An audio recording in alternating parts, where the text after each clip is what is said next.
Well, welcome everyone. Perhaps I'll start, and we know that there'll be a few more people joining as we do our introductions. Welcome to this evening. This is the final presentation seminar, part of our seminar series for fellows and associates here at the Restorative Research, Innovation, and Education Lab, affectionately known as the Restorative Lab. My name is Jennifer Llewellyn. I'm the director here at the lab, and it is a distinct pleasure to have had the opportunity to welcome and to be a part of the community of associates and fellows who have found their way as part of the work of the lab this year and spent time with one another talking about their work, their ideas, the field, and their ideas for expanding the field and its impact on justice in the world.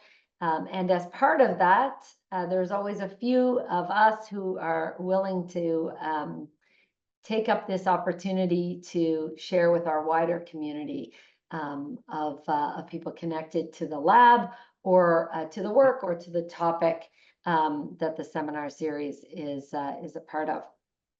The Restorative Research, Innovation, and Education Lab, for those of you who found your way to the Zoom but may not know where we are, is located at Dalhousie University, which is in Halifax, which is on the unceded territory of the Mi'kmaq peoples. And of course, it's such a significant and important place for us to draw upon the wisdom and the care that generations past and generations present and future share with us and that guide us in some of our work around how it is that we can think about a better pathway forward to justice.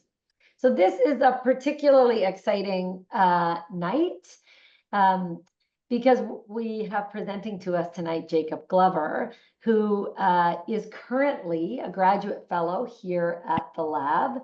He's almost finished his LLM thesis, and you're going to be treated tonight to him sharing some of the work, the research work and thinking that's related to that thesis.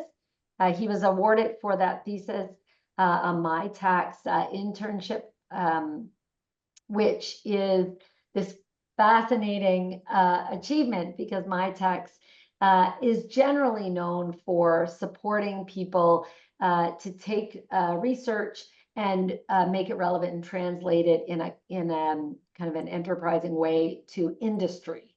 And the government recognized the importance and significance and potential of this opportunity to bring thinking and work about a restorative approach to the work of Sport Nova Scotia, and that's happening in this province around safe sport. To address the potential of a restorative approach in sport to address maltreatment and culture in sport. And so Jacob's been working really hard, not only as a graduate student and as a fellow at the lab, but along with the important partners here in Nova Scotia and those more broadly across Canada who are really passionate about and committed to pursuing a pathway for justice in sport. And so we're excited that Jacob has taken on this work and this leadership in this space. I can see lots of names that are from all of the communities that have collided around this work, and we hope that there will be opportunities for you to come to further know and be connected to one another through the next steps as we look to implement this approach to sport. Jacob is a lawyer or a recovering lawyer with a deep passion for justice, and so that led him to quite literally compel the rest of us to see how that this was his calling, was to think about how we can essentially help change the ways in which we think about justice and bring law alongside that work. And so it's been a privilege to be connected to that work, and I'm really looking forward tonight, more than he is, I think, but I'm really looking forward tonight for him to have an opportunity to share his thinking and ideas with us. I think he's going to share his screen just to give you a sense of how the evening will go. He's going to share his screen where there's some slides, so he's less likely to be able to see your faces. But if you want to keep your camera on so that he has some friendly, smiling faces to look at while he presents, that's great.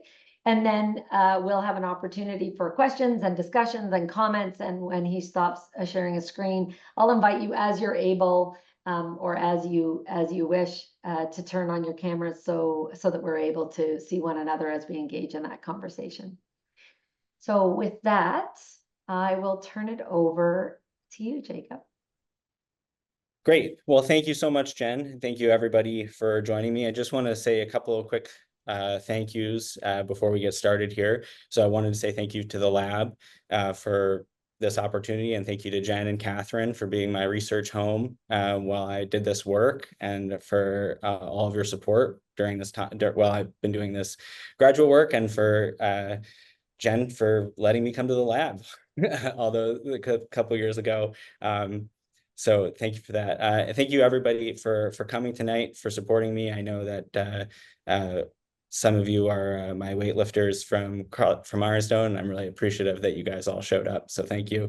And I wanted to give a special thanks to Alana Lieberman for all of your help and all of your hope around sport. It doesn't go unnoticed, and I really appreciate it. So the title of my presentation tonight is Toward a Restorative Approach in Sport, and hopefully we'll move through some details around what maltreatment is in sport now, and how we can do a better job of responding to it.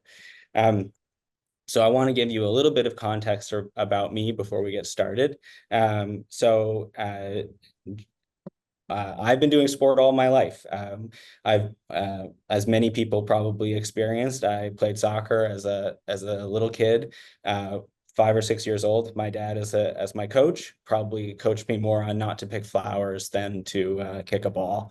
But that was where I got started. Then I wrestled in high school, and eventually found my way to weightlifting, Olympic weightlifting here in Nova Scotia. And I've been involved in weightlifting in a bunch of different capacities for the last decade, as an athlete, a coach, an official, and as an administrator with the provincial body. So when I came to the lab almost 3 years ago, and this opportunity to think about how to do how to deal with or tend to sport maltreatment in a different way came up, I jumped at the opportunity.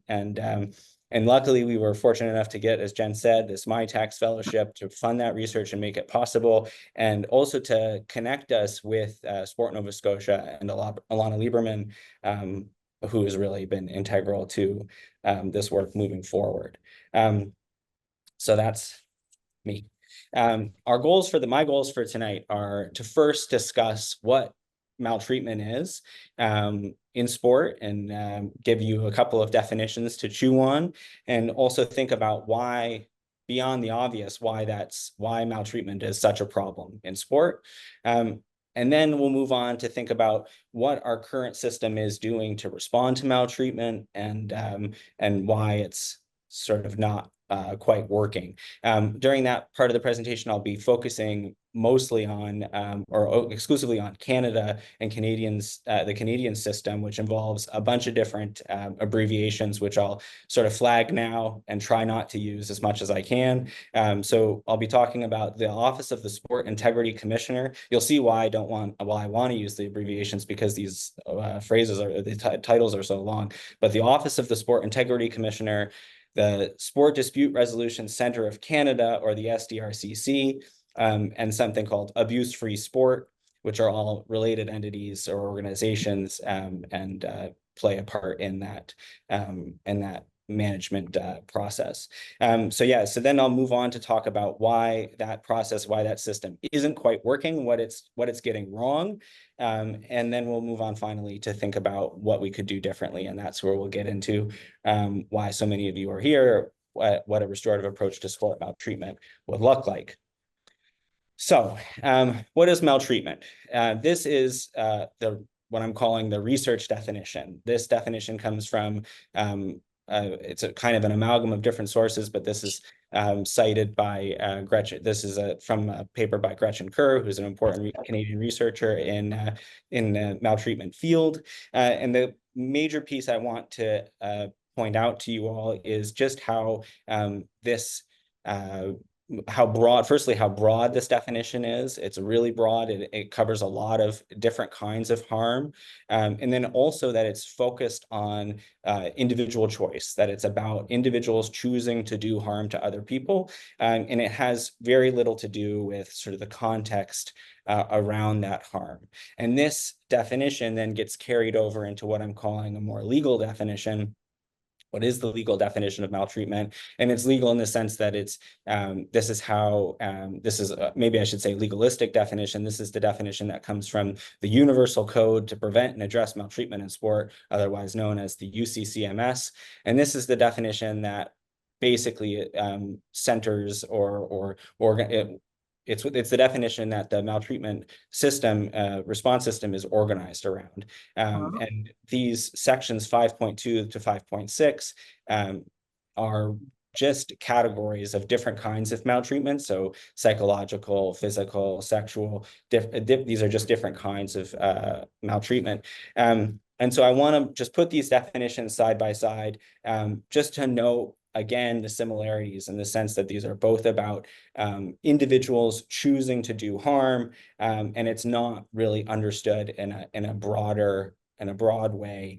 But we want to, I think ultimately what we want to do and what I want to walk you through is shifting that understanding so that we add more context to these definitions, which is really borne out in the literature, it turns out. So even though ultimately what researchers are counting when they do these studies are individual moments or episodes, what they find in sort of in reflection is that maltreatment happens systemically, and that the research really reveals that maltreatment is a systemic problem. So to point that out, to demonstrate that, we have two major prevalent studies in Canada, one in 1996, the first one that demonstrated that these, as this slide says, the patterns of systemic sexual harassment and abuse all through sport, or at least in the people interviewed or surveyed.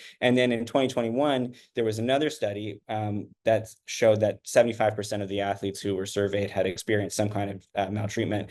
And for those wondering, both of those studies used similar definitions for maltreatment.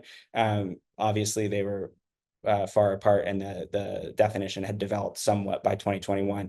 But the point is that, or part of the point is that even though between the 96 study and the 2021 study, there were some steps taken to mitigate and eradicate, as they say, maltreatment, it clearly didn't really stick. And what it turns out is the problem is that if you attend to maltreatment individualistically, what you miss is this other component of maltreatment, this other aspect, which is that it's systemic and cultural. And that's what a lot of the other research and even these two studies, these prevalent studies, demonstrate, is that where there's one kind of maltreatment, there's often other kinds, and that really what we're revealing when we count maltreatment is the systemic nature and the cultural nature of the problem. And so I want to talk a little bit about what that means, what this idea of normalization means. And to me, it's beyond just bare prevalence and the ubiquity of maltreatment, or it's really about the general acceptance of certain behaviors that can be codified or qualified as maltreatment, but it's really acceptance of harm.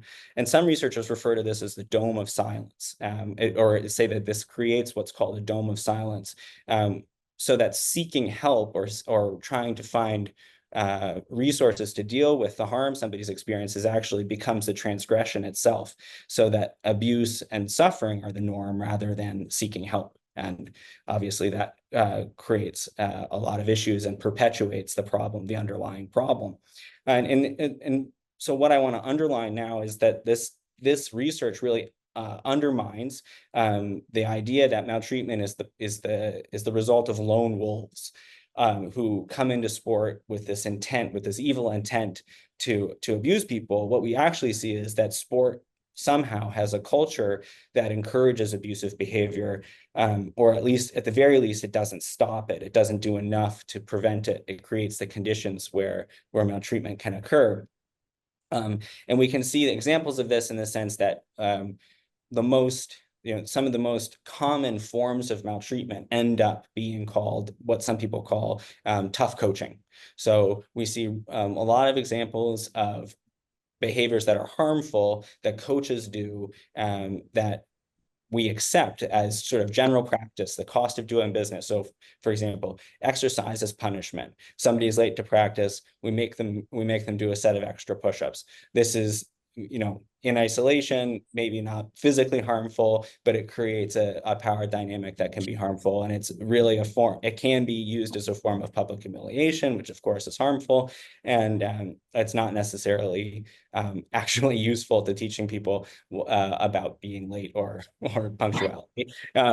So these are but the point is that these kinds of practices are ubiquitous and normalized, and really what we're teaching people is that teaching athletes, and what the culture is teaching athletes is that bodily sacrifice or sacrifice of your dignity in the name of athletic glory is worth it. And this creates a culture where maltreatment can continue to occur unabated. And just by exiting, coaches who have done one bad thing and got caught doesn't actually attend to the root problems, the root causes of that maltreatment. So how are we responding is the question. What are we doing to combat this broad issue? And so this slide really, what I want to show here is that there are two layers to the current way that we respond to maltreatment in Canada.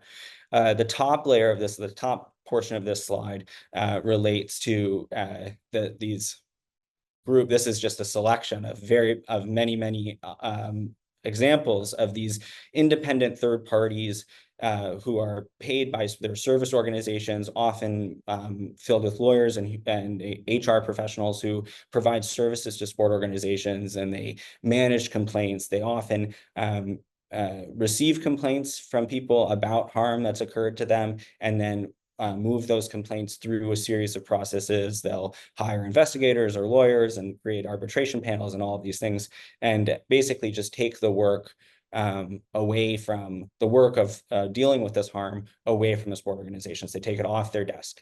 So one of the important things to note is that basically all sport organizations are supposed to have something like this at this point. It's kind of an open question whether or not that requirement is enforced across Canada, but and maybe if it is enforced, it's enforced as sort of as a box checking exercise, but you just have to tell your funder that you have one, and they don't really dig into it. But by and large, every sport organization has some sort of discipline and abuse policy, and they have some sort of independent third party, or at least they're supposed to. And sometimes these sport organizations will have their own policies, and sometimes these third parties these organizations will come and sell them their own. So then the other layer to how we respond to sport maltreatment is, and the sort of more the one that's more in the news these days, is the Office of the Sport Integrity Commissioner, which is, if you can see my cursor here, identified in this graphic. That was created by Abuse Free Sport. So the Office of the Sport Integrity Commissioner, or the OSIC, was created in 2022, and until 2025, it will be at Abuse Free Sport and the SDRCC, but in April of 2025, it's moving. And the only reason I mention that is because we don't know much about what that move will entail, and maybe it'll be a good thing. But so we can remain hopeful. But right now, this is where it's at, and it's housed under the SDRCC, and there are obvious ways in which it makes use of its access, its close proximity to the SDRCC. And so basically the OSIC was created in 2022 to administer this universal code to prevent and address maltreatment in sport, which is a code of conduct, which defines, we talked about before, defines maltreatment and gives a process and procedure for analyzing what behavior occurred and whether or not it meets a definition, a specific definition. And then there are a whole host of definite or policies that relate to sanctions and things like that, and how to investigate things like that. So the point was, when it was created, was to provide sport organizations with a convenient, coherent national mechanism for dealing with maltreatment, and that they could presumably afford, or it would maybe be more affordable than the unpredictable paying, unpredictability of legal fees from private lawyers. Although in some conversations I've had with sport organizations, that it's still very expensive, even through the OSIC. So it's hard to say if that really did anything. So yeah, the important thing here to note as we move to the next, before I move to the next slide, is that both of these mechanisms, or neither of these layers, deal with the root causes of maltreatment. There are these sport environment assessments offered at the OSIC, through the OSIC, but there's only been one released so far, and it was only released a few weeks ago. So it's hard to say exactly if those what amount to a kind of cultural assessment, or what kind of work they'll be doing, or if they'll be doing any good at all. But the problem, as we will see, is that these organizations, these layers, these ways of responding to maltreatment divide or bifurcate the system, so that we react to maltreatment and we react to harm with one hand, and then there's a whole other system and host of organizations that we don't have time to talk about, or I don't have time to talk about in this presentation, but I'll answer questions about them later if people have questions, that deal with culture change and values in sport. I want to talk a little bit now about what this complaint pathway for the OSIC looks like. And I'll just highlight a few key components that I think are worth emphasizing.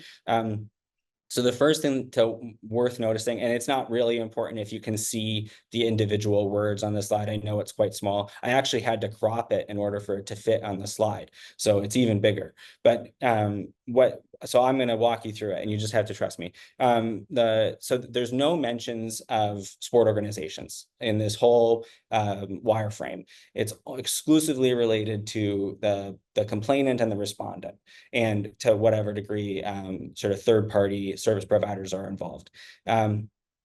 So that, of course, emphasizes the isolation, and it reduces the access to these root causes that we've been talking about. The next thing I want to point out is these are all the moments of decision. Again, not important if you can read them, mostly just important that you can see the amount. These are all the nodes or moments where we're making decisions. They're making decisions about sanctioning, and not about, so what I want to emphasize is that there are a lot of decisions that get made about sanctioning, and not a lot of decisions about anything else, it turns out. And so it's very important. Obviously, this is just to demonstrate how important sanctioning and punishment, and some of this is interim measures, which is sort of it is basically sanctioning. It's just sanctioning that might go away. Yeah, so there's all these opportunities for sanctioning. And then the next thing I want to point out is that all of the work that happens, all of the analysis that happens before an investigation occurs. So before any facts have been, or any context has been analyzed, or anybody's really been questioned or interviewed, there are 4 or 3 moments where somebody might, or where the facts of the complaint are analyzed and assessed. So again, we see this emphasis, this specific emphasis on the individual behavior outside of any context, and it's analyzed a number of times, and the complaint is analyzed a number of times for a bunch of different reasons. But the point is that we're focused exclusively on one person's behavior, one respondent's behavior. And one of these one of these moments where this is analyzed can actually result in interim measures which could be appealed. So this is just to emphasize the complexity and formidability of this process, where you could make a complaint. Your complaint is analyzed 3, maybe 4 times. And then if interim measures are approved for that complaint, so the respondent is perhaps removed from sport for the safety of the complainant, then that can launch an appeal before anything's been investigated, which is very complicated, very scary for people who aren't familiar with these systems, and also would take a long, does take a long time. The final piece I want to note is I don't have any excellent animations to display this, but this central node here is about mediation. And the reason I want to bring this up is because just recently, in June, the Office of the Sport Integrity Commissioner released a new policy on mediation, which is called the Mandatory Mediation Policy, which to me is it's very close to oxymoronic. And I think might need to be retitled, but I want to flag it because it's a really fascinating move where they're clearly trying to push people towards mediation, but the version of mediation that the OSIC does can still result, it's still organized around settlement, and it's still bipartisan, and it can still result ultimately in a sanction. Or sending people to, or which could ultimately land their name on a registry, which of course there is also a public registry for sanctions coming out of the OSIC. So the point here is that all of this system, this complicated system, is heavily bureaucratic, and it's populated by mostly professionals who are mostly lawyers with, to be honest, vested interests in this system being complex, being legalistic, and to some degree formidable. So what are the main, I've talked a little bit about some of the complexity of the system, but what are the main issues? And I want to couch some of these issues in a broader sort of general issue, which is, again, that these are all symptomatic of the reality that we're not responding to the broader sort of root causes of maltreatment. Instead, we're thinking exclusively about individuals. And these sort of main issues are emphasize or demonstrate the emphasis on individualistic and punishment-centric justice. So the first thing is that really ultimately the system is contracts all the way down. It's built on a complicated network of agreements where the sport organization agrees, it comes into signs a signatory agreement with the SDRCC, and then the sport organization goes and gets consent forms signed. They have to be signed by their every single member who they want to come under the jurisdiction of the OSIC, which is a mess, a nightmare situation. And in order to sign that form, I've done it, you have to watch a 40-minute slideshow that teaches you about informed consent. So it's not an insignificant ask to those members necessarily. Once they've signed those agreements, they are bound to follow the UCCMS. And what ends up happening, and the way the contract law functions, is that if you breach the UCCMS, what you're actually breaching to some degree is an agreement with the SDRCC. So then the SDRCC gets to effectively, although they don't say this, enforce their contract against the person who's breached it. It's not about the complaint. So what I want to emphasize here is it's not about the complaint. It's not about the complainant who's been harmed. It's about whether or not the SDRCC gets to fulfill, whether or not you've fulfilled your obligations to the SDRCC. And again, so obviously that has obvious resonance with, why they're focused on this contractual relationship between individuals and the SDRCC. They're not focused on broader cultural issues. So then let's move on to sanctioning. Always be that. This is how I understand the sort of slogan of the maltreatment system, which is that we should always be sanctioning. Effectively, what this means, what I'm trying to get at here, is that the goal seems to be that we should try to sanction as much and as often as possible, because it seems that the measure of safety is how many bad people we can remove from sport and put in what I jokingly refer to often as sport jail. And if we can put as many bad, often coaches in sport jail, then sport will become inevitably safer. Again, this is clearly focused exclusively on individuals who do harm, and not on broader issues. And another important piece of the sanction puzzle is that there's no mechanism that the OSIC and the Director of Sanctions and Outcomes, neither of them do anything with enforcement. So they don't enforce the sanctions that they come up with. They simply tell the sport organizations what the sanction is, and then the sport organization has to deal with it. And that can create a whole host of issues for sport organizations. It's one thing to just not let somebody be a member, but if you get a sanction that requires, for example, some form of education, there's a question of who has to pay for that education. There's a question of who has to monitor it. There's a question of whether or not the education actually does what it's supposed to do in order to reintegrate the person. So there's a whole host of resource questions that aren't considered by the way this system is set up and the way sanctioning works. And the last piece I'll talk about here is the way that the system is adversarial and transactional. I've talked a little bit about this in the last slide, but ultimately, because the system is built on contracts and fundamentally grown out of alternative dispute resolution structures, which are also ultimately grounded in the civil legal system, this is really a system built around the idea of two people vying for credulity. They are ultimately trying to convince an independent third party, often an investigator or an arbitrator or some sort of panel of people, that their side of the story is true and the other side of the story is not true, or at least that they're 50% or 51% more true than the other person. And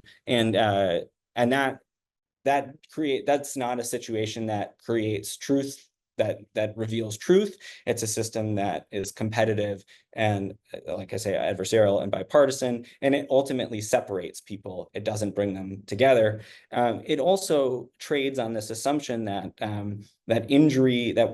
that justice is transactional, that I can trade my injury for somebody else's punishment and then be made whole, that I am sort of somehow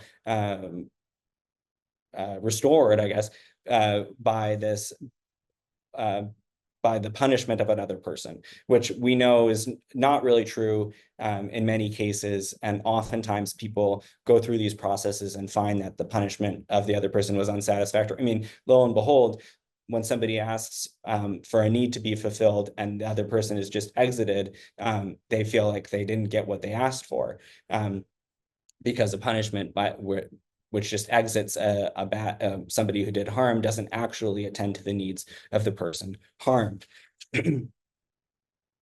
So obviously, what I've been trying to get at is that these systems follow this flow of contractual power, and they move through the logic of contract law, which is intensely adversarial and transactional, and doesn't leave room to attend to or reflect on the cultural systemic nature of maltreatment and proactively respond to it. Now, the irony of all of this is that the sport system clearly knows it needs to do something proactive and cultural, because we have open letters from athletes who are asking to change toxic culture. And we have the Future of Sport Commission in Canada, which is a commission that's supposed to start probably any day now, and investigate the culture of sport and try to do something to change it. And we have these environmental assessments offered by the OSIC, not to mention a whole host of organizations that will do sort of cultural assessments for sports and tell you what's wrong with them, mostly based on interviewing and then counting the kinds of words that people use. So we know that the sport community is asking for this culture work to happen, but instead of doing that culture work when we respond to harm, what we're doing is simply trying to fill sport jail. So that means that we have to respond in a different way. To respond in a different way, I propose that we use restorative justice, and we take a restorative approach. That's that system that derives from a relational theory of justice, which starts from the premise that we are always already in relation, and it centers relationships, and it centers the impact of our relationship, the impact of our connectedness as the central point of our analysis. And it emphasizes that we are not just and we're not just talking about interpersonal relationships, we're talking about structural relations as well. So those broader relationships with structures and social structures, institutions and organizations that shape and frame the way that we relate to one another. And if we form a theory of justice that takes seriously the impact and the importance of that connectedness, then it changes the way we understand, and it changes the way we understand justice, and it changes the work of justice at the same time. And we can derive from the relational theory of justice, and we can derive these restorative principles. And so many of you who are familiar with Jennifer Llewellyn's work will recognize these principles. These are from many of the things that she's written, and she describes these principles as things that can help us do and assess the work of justice, both in substance and in process. And so these are really principles that allow us to design and build processes and policies, and really from reactively and proactively, so that the way that we do justice, the way that justice shows up in sport for our purposes, is more relationally focused. It's more about what it means for us to be together, and it takes seriously the fact that we really can't do any of this stuff called life alone. So what I want to point out here before I go to this last slide where I'm going to give a few examples of how the mechanism might shift if we were to take a restorative approach. I just want to emphasize that taking a restorative approach in sport is not about selling sport or selling a sport organization a commodified justice product. It's not a tool set, and it's not a specific rigid formula for doing justice. It's really about creating opportunities for those participating in sport to work together to create the conditions for things to go well on the everyday. And that means that we're doing justice on the everyday, even when things don't go wrong. So every day we're waking up thinking about how do we make our policies, our governance strategies, our team selection, the way we ref more comprehensive and holistic, more focused and aware of the importance of relationships, more responsive to those moments, and ultimately more collaborative too. So I want to talk in the final remaining minutes here. I want to just reflect on a few implications of how things will shift in a response mechanism if we were to take a restorative approach. So firstly, the focus of the response would shift. So no longer would we be exclusively reactive. A restorative approach would take a proactive and a reactive approach at the same time. And I know that sounds complicated, but realistically, what we would be doing is starting more locally. So there would be more opportunities at the local level for responses. So coaches, technical officials, technical directors, provincial sport administrators, all of them we would build capacity at these local levels to respond to harm quickly, and more with people who are in the context in which the harm occurs, and less with people who are outside that context. So that capacity building would have a proactive component, because it's creating awareness and sensitizing people to this alternative way of thinking about justice, and alternative way of understanding our connectedness, and rather than just moving the work off our desk because it's complicated and seems scary. Also, the levels of response. So rather than focusing on the individual exclusively, which is what we do now, we would call in a much broader group of people. So one of the principles is participation, being participatory. And part of that is bringing in more than just the people who are most directly affected. It's bringing in the people who are connected and maybe affected, but indirectly by some moment of harm, some instance of harm, and also bringing in the community itself. So that's why I pointed out that there were no sport organizations in that map, because ultimately the current response to maltreatment doesn't care about the sport organizations and meaningfully contributing. But a restorative approach to sport maltreatment, or restorative approach to sport, generally cares about the sport organizations and what they can do and how they can shape the conditions for justice and how they can shape the conditions for things to go well on the everyday. So our levels of response would change, where it's not just focused on the individual, but we include and recognize the intense connection between the individual and the collective. Also, for more, it's true that many things could be solved at the local level between a coach and their athletes, or between a technical director and their coaches. Many things could be solved there. But it's also true that some things would be more complex, and they might involve the totality of the sport organization itself, in which case it makes sense and is necessary for people who are trained and expert facilitators to come in and help come alongside these sport organizations or these people who've experienced harm and design meaningful solutions that are safe at every step of the way, so that by the end of the process, we've come to a collaborative solution rather than a sanction that simply exits somebody. So these facilitators, really importantly, these are not adjudicative.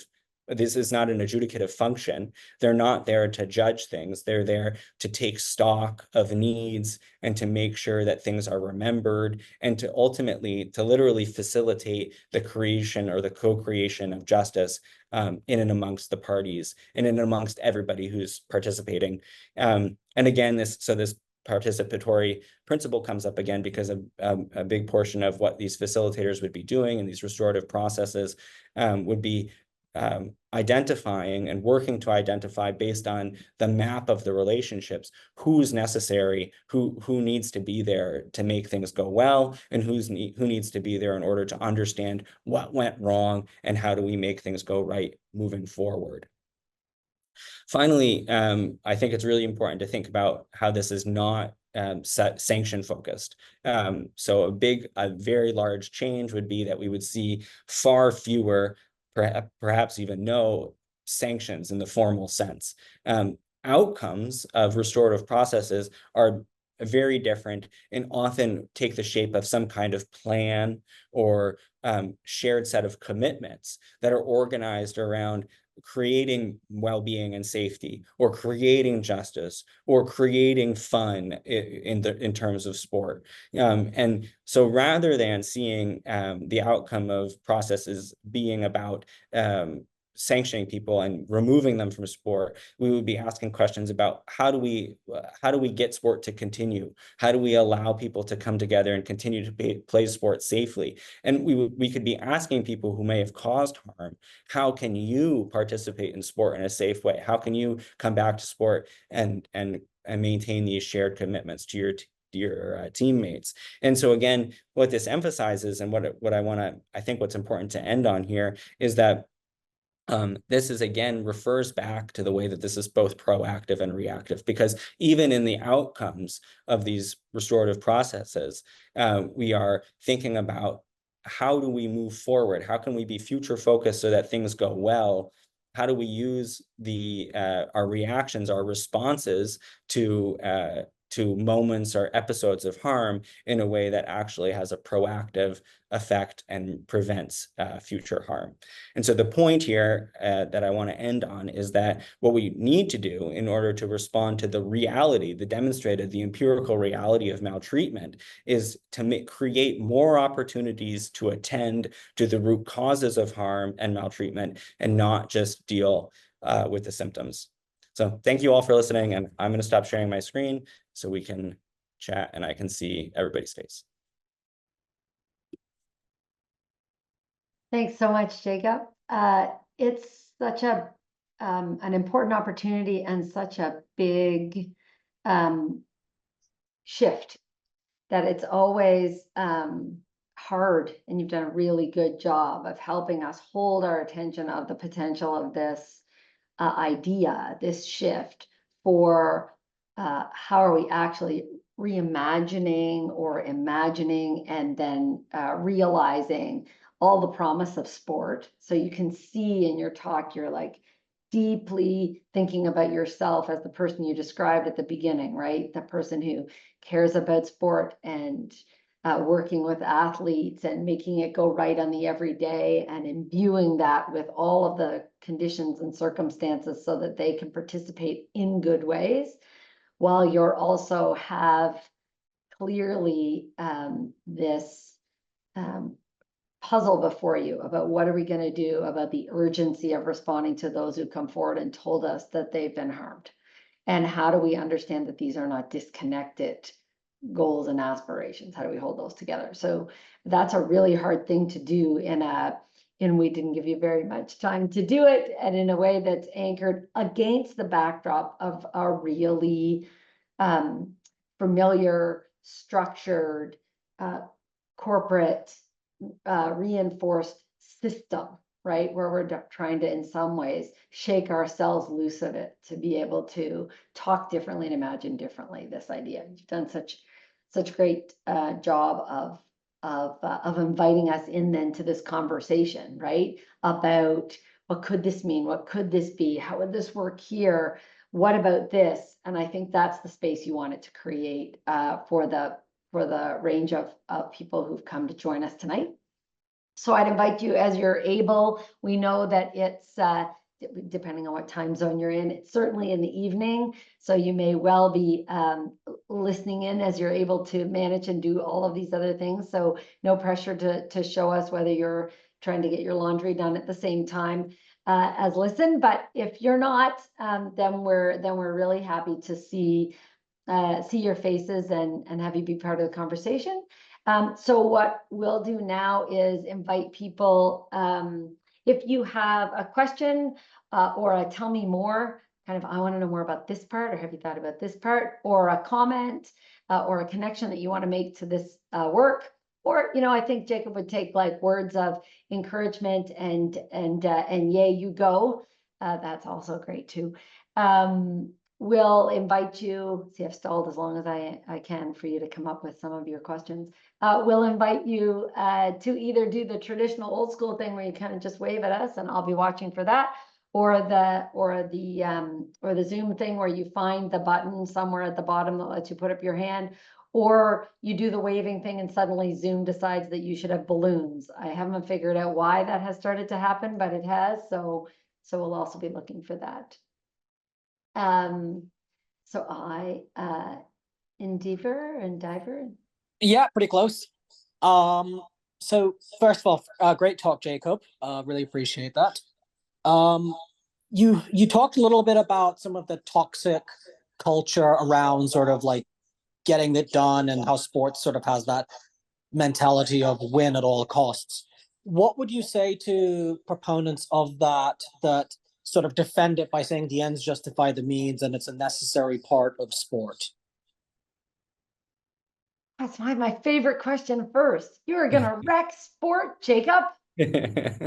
Yeah, thank you, Indy, for that question, for that really to get us going with a hard one. I think first of all, I would say I would challenge some of those assumptions that sport requires this mentality that that requires this mentality of sacrifice.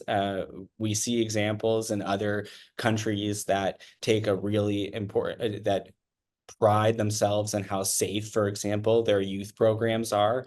I remember hearing stories about how early Russian athletes came over to Canada and I forget if it was the US or Canada, but they came to North America and found out that children here check each other. At this time they did. And the Russians were appalled because their whole sport system was based on the premise that children are precious and that at least at this time, and that we shouldn't be putting them at risk.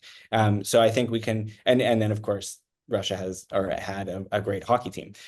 So that's just one anecdotal example, but we see examples of sport that is organized around safety and well-being, where athletes are puts front and center rather than their performance put front and center, and we see success happen there all the time. So I think I would first just sort of challenge those assumptions, and then I would suggest that what ends up happening is what ends up happening if we create and perpetuate these toxic cultures by continuing to emphasize this kind of cruel behavior that creates this transaction between competition and bodily integrity or well-being, then what we see is just this perpetual decline in the love of sport, and the system itself will start to shrink because it's not fun to do sport where the point is to be hurt all the time and to be uncomfortable.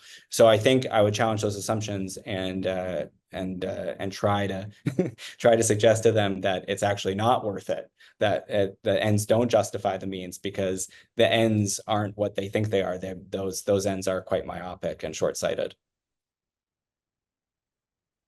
Yeah, thank you. Appreciate it. Bonnie.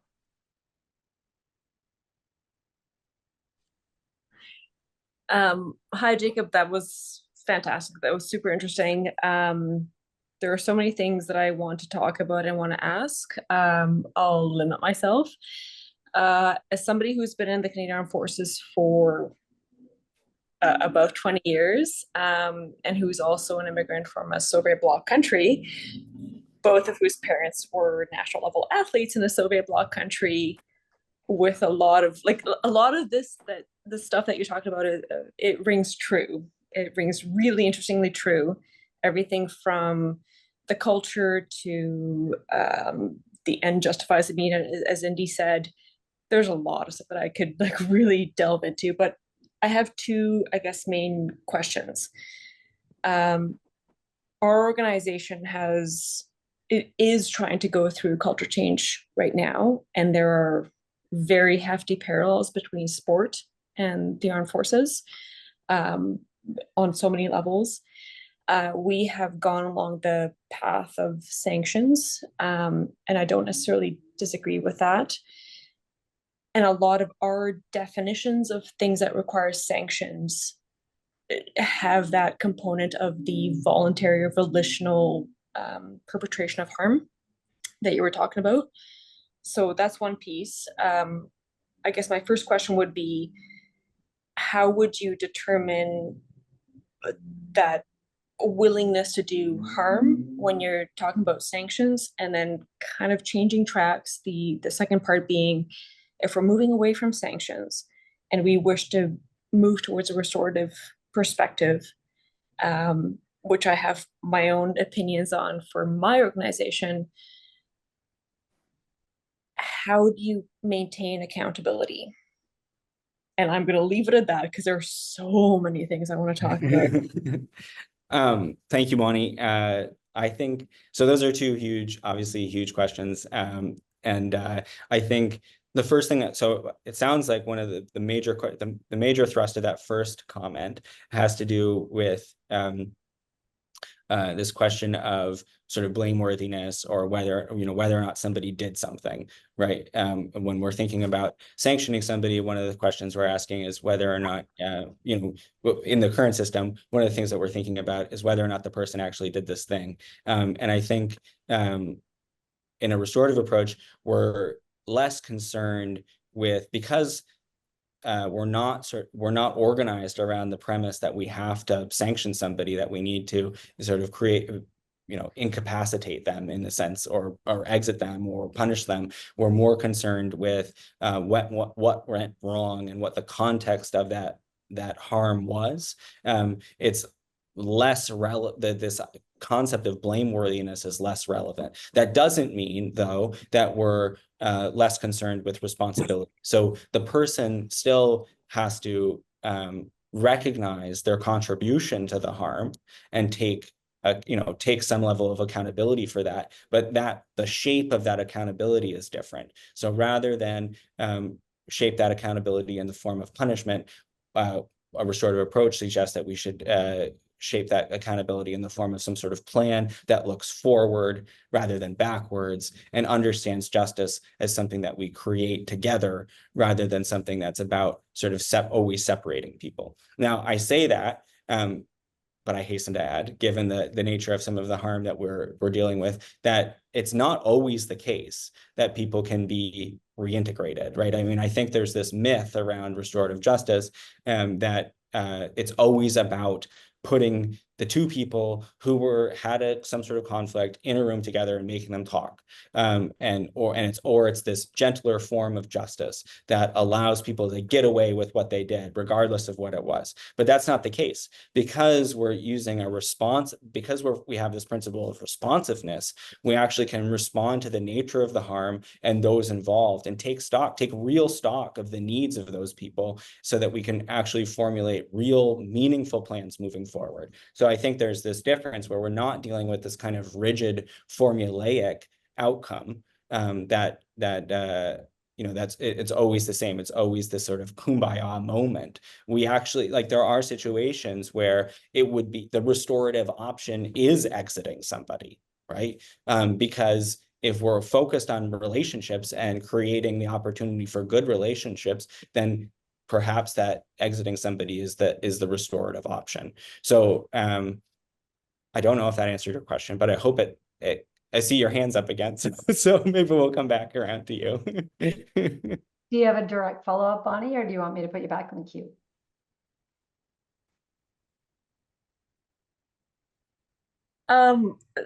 Sort of, in the sense that I acknowledge on what you're saying,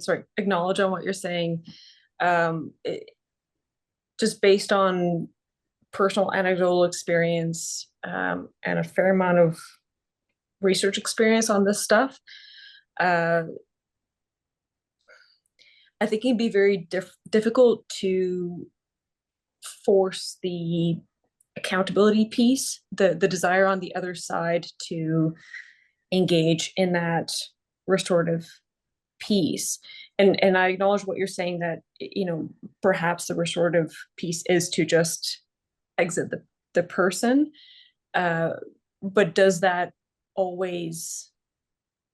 exiting the person actually fulfill the requirements of restoration for the people that were affected by it, I guess, is more my question. Yeah, I mean, I think it depends, right? I mean, I think that's the principle of responsiveness, that if we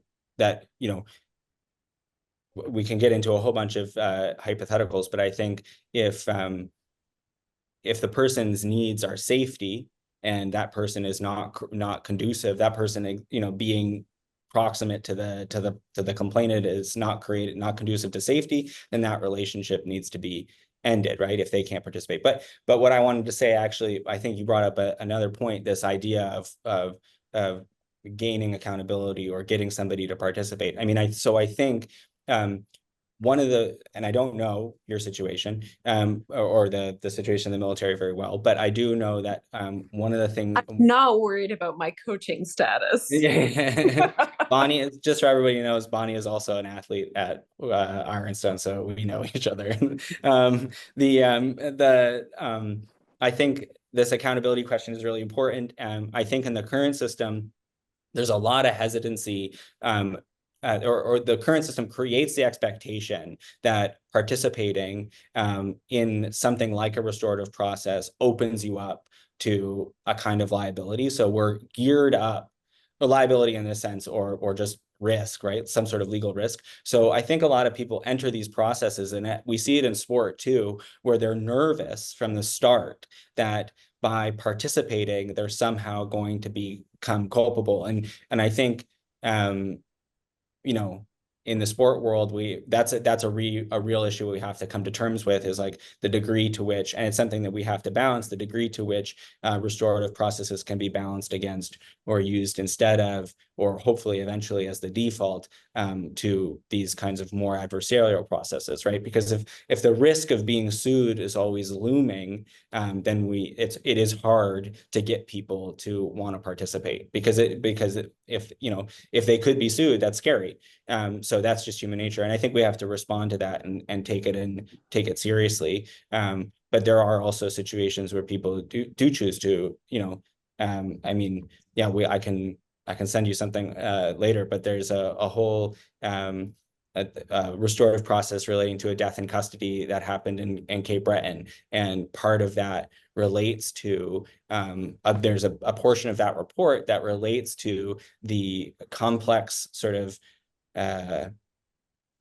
I'm going to say negotiations and see if Jen nods her head around the way that the liability of some of the people involved, or the disciplinary action around some of the people involved was handled if they came and participated in the process. So, I mean, it has been sort of dealt with in other contexts. So in that context, somebody came to a correctional institution and they died from an overdose while they were there, and the people who were the people on duty at the time came into a restorative process and participated in a restorative process, and they're sort of disciplinary processes that were happening in the background had to be balanced against or taken into account while they participated in this process. So anyway, hopefully that kind of helps. Great. Richard. Time left, Jennifer, for another question. Yeah, I think should I we'll let do Jacob go? the people who are in the queue, and then we'll close it off. Okay. Well, first of all, Jacob, I love a good flow chart, but that one made me dizzy. And I dare say, I think the criminal justice system might be less complicated than that flow chart, which I think is very interesting. So thanks for that. I would like to see the close-up one day. So Jacob, this question is connected maybe to the first question that was asked, and your presentation this evening, fantastic. Thanks so much, Jacob.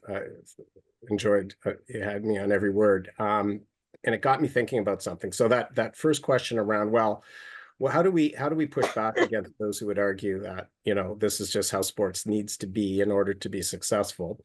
Okay, so if we can't convince those folks that maltreatment in, you know, that we addressing maltreatment is a good thing in sports, has there been any research? Did you come across anything around then the ripple effect into community? And so, you know, in Nova Scotia, we're just, you know, responding to an Attorney General's Auditor General's report around rising violence in schools. We have a Mass Casualty Commission final report that suggested domestic violence is an epidemic in Nova Scotia. These are all forms of maltreatment. These are forms of, and I was struck by your comments around the generational, the normalization of that culture, and therefore, in my mind, well, then it's likely generational too. If we're normalizing something, our culture becomes generational and accepted, and maybe that's how I then should. Why wouldn't I behave like this in other spheres other than my sport, my team? Like, it's just how I am. It's how I've been taught to be. We have thousands of young people in sport. If some of them are experiencing this culture, I wonder if they're not carrying it with them into those other places. And so if not for, if is that an argument that might convince those who think sports just needs to be tough in this way? Could we convince them by showing them, and I don't know if there's a link, if there's any research, the potential impact this is having on our communities then, as young people especially are sort of at that sort of stage of their lives where they're developing, and then carry that with them, I would argue, throughout their lives. If they've been impacted by maltreatment or even peripherally impacted by observing it and feeling it, are they carrying that with them in other places? So just wondered if that's an area of research that has been explored, the sort of potential links for other places where maltreatment occurs. Yeah. Thanks for that, Richard. So my first response is that there's a really fantastic book. It's a hard read called Crossing the Line. There's a subtitle by a woman named Laura Robinson. It came out, I think, in 99 or 98. And so few people, I feel like, have read this book, but more people should read this book. And it's about almost exactly this question, the way in which hockey culture, the abusive sort of hockey culture, bleeds out into the relationships and the lives of hockey players outside of hockey. So there's a whole the author is a journalist and interviewed a whole bunch of hockey players and people who are connected to hockey players in a number of different ways. And what it turns out is that the maltreatment, so oftentimes what she focused on anyway was often sexual abuse, but just sort of general hazing that goes on in hockey bleeds out into the way that those hockey players, and this is usually, this book was really related to sort of major junior level hockey, but so how that bleeds out into the environment that those boys, those young boys, are part of the communities that they're part of. Often they're billeted, in communities that aren't their own, that aren't home, and the way that they then engage with people, often romantic partners, in abusive, problematic ways. And then so I think there's, so that kind of covers this question, right, where these people were, in the sense, or the response to this question that you had, that these children are abused in sport, often sexually abused, but certainly physically abused or hazed in some way. And then they go outside their sport and engage in what amounts to domestic violence, in some cases, or at least, and then in some cases, sexual assault, and there's a fluidity there between the two of those. But yeah, so certainly, I don't know if you would consider that academic research in a sort of formal sense, but it certainly speaks to this question, this connection between maltreatment in sport bleeding into the sort of like rest of society. But I also think what's really important is the way it goes the other direction. So people who are the culture and the way that we understand what, like, the sort of way that culture glorifies, and this book talks about this a lot. This Crossing the Line book talks a lot about this, the way that culture glorifies athletes and holds them up at a, as if they're gods, right? Deifies them so that they can do no wrong. That also creates the sense that they carry that image, they carry that self-image outside of the sport context as well. And so they talk about that a lot. There's also a really interesting, I haven't dug a lot into this, but there's some really interesting sort of developmental, in the sense of, like, there's the early days of sport maltreatment research was started really in the UK with this woman named Celia Breckenridge, and she started, her sort of instinct arose out of child abuse, sort of just child abuse generally, and then she realized it was happening in sport at an alarming rate. And so a lot of her early research relates specifically to the question of, like, the public-private distinction, and the degree to which sport privatizes abuse and makes, even though it's a public service, and it creates, it problematizes that distinction. So there's that. And then also the book that I was talking about during the presentation, called The Dome of Silence, talks a lot about the way that culture sort of generally hypersexualizes athletes, and that hypersexualization of athletes from culture then pervades into the sport culture, and it makes sport a more sexualized endeavor, even though on its face it shouldn't be, like it. And that can be, I mean, we all probably, maybe some of us saw, I don't know, the Nike famously posted their track uniforms quite recently for the upcoming Olympics, and everybody was quite upset because typically, as is convention these days, the male uniforms were long, tight shorts that came down to above the knee somewhere, and the women's uniforms were cut very, very high, and many athletes responded reasonably upset by those uniforms. So that's what I'm talking about, is that this, like, the way in which even the supporters, Nike is a supporter of sport and writing and athletics, right? But even they are falling victim to the sexualization of the athletes. Does that sort of attend to your questions? Yeah, absolutely. I will get those titles again from you sometime. Okay, I will. I'll send them to you. Thank you so much. Yeah, appreciate that. Thank you.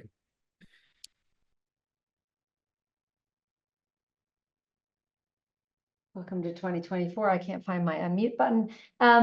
So we have just a few minutes left. We're just running over, but this has been a rich conversation. So I wonder, Derek, if I'll let you ask your question, and Jacob, invite you to give a kind of a short answer, and then we might conclude on Alicia's question in the chat, because it will give you a chance to sort of close off thinking about how you bring this back down to your everyday. But Derek, do you want to go ahead and ask your question?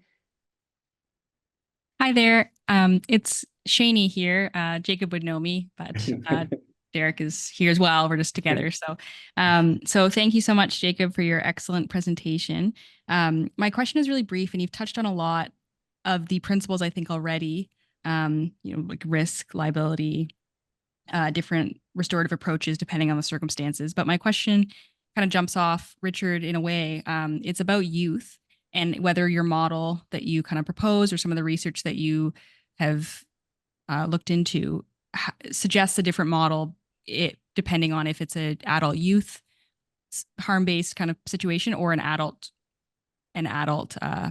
situation. Yeah, I think so. I think I understand what you're saying, but I think yes, in the sense that, again, I'll just rely on the principle of responsivity. So it's not so much that and I don't want to be proposing a model. I'm not proposing a model. What I'm proposing is that there are these principles that we can follow that can create can allow us to design responses to harm. So in a situation where an adult has harmed a child, we would have to think very carefully about what happened and what went wrong and the relationship between those two people. Now, I'm not proposing that we allow children to be unsafe. And so there would be no situation in which we would sort of encourage the interaction between an abuser and an abused child, somebody who had been victimized by them. So, I mean, it's really hard to say in any specificity without more details, but it would probably what would happen in that situation is that adult it would be very hard for them to participate, because I suspect that in a sport context, if they've harmed a child, then the police have been involved. I mean, that should be what happens, that we all have a reporting obligation, in which case, in most cases, once the police have been involved, that person can't participate they won't be able to participate in any other sort of parallel process. You know that, you're a prosecutor. So that probably will happen, and in which case this actually allows us to talk about a really important situation where if a respondent is unable or unwilling to participate in a restorative process, then we can still have a restorative process. We can still allow the community to come together, and the people who are in that case maybe indirectly affected by the harm that occurred, to come together and find justice together and create a plan to move forward. And in that case, we probably are looking really hard at including the sport organization, so that the sport organization takes much more collective responsibility around what happened and what went wrong, and how do we prevent that from happening again, which is decidedly not just having more background checks. It's really important that that's not the solution, because that doesn't work. It has to, I think we have to really shift the focus of the ways in which we come together around sport and understand the relationships. I mean, it goes even to the extent there's a really important paper about when that sort of defines when people are most likely to be abused in sport. And it's very sadly, unfortunately, it's women who are just about to reach sexual maturity and just about to enter high competition environments. So they are literally at their most vulnerable in every, it's a power way, hormonally, and in terms of power, and in terms of authority, and in terms of age. And so dealing with those kinds of complex issues requires understanding, or requires kinds of governance structures that protect people in different ways. So Thank you so much. Thank you very much for the question. So normally I would say thank you last. So I'm going to say thank you now. And I'm going to say thank you so much for the work that you're doing, for being willing to come in probably the most difficult set of circumstances to ask you to do this. So for everyone else, Jacob's head is so completely immersed in every detail, from missing commas to correcting sentences to restructuring a part of the thesis so that it is done sort of imminently by the end of this week.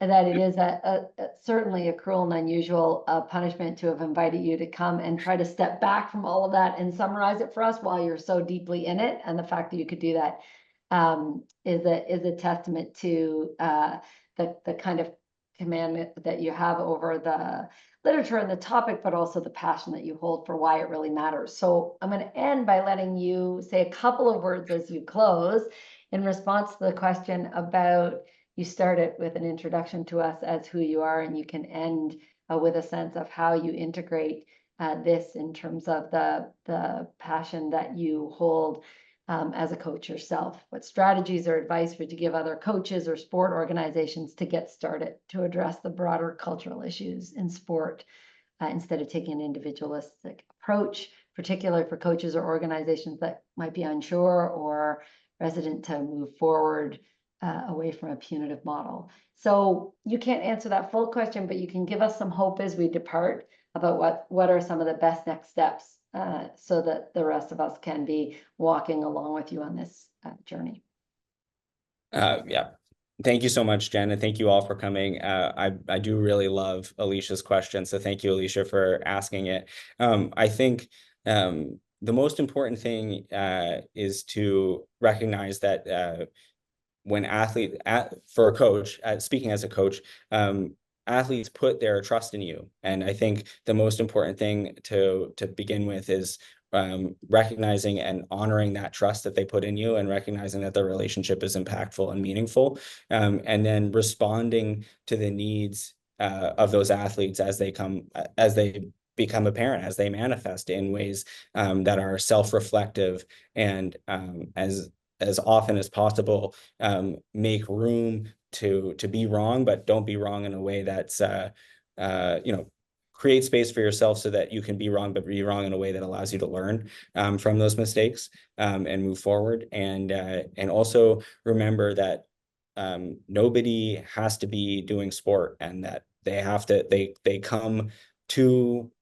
practice, and they come to training, they come to compete because somebody is motivating them to do that. And it's your job to keep them coming, and to keep them happy, and to keep them safe when you're doing it. And I think if you can apply those principles to your coaching, then you're most of the way to being restorative. And if something bumps along the way, then you just have to make sure you don't put anybody in sport jail.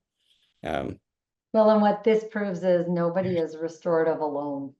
And so you seem to have an incredible group of people who, for a whole variety of reasons, are excited to be hearing and learning and thinking about this together, and certainly have benefited from your wisdom and your knowledge tonight. So thank you all very much for coming.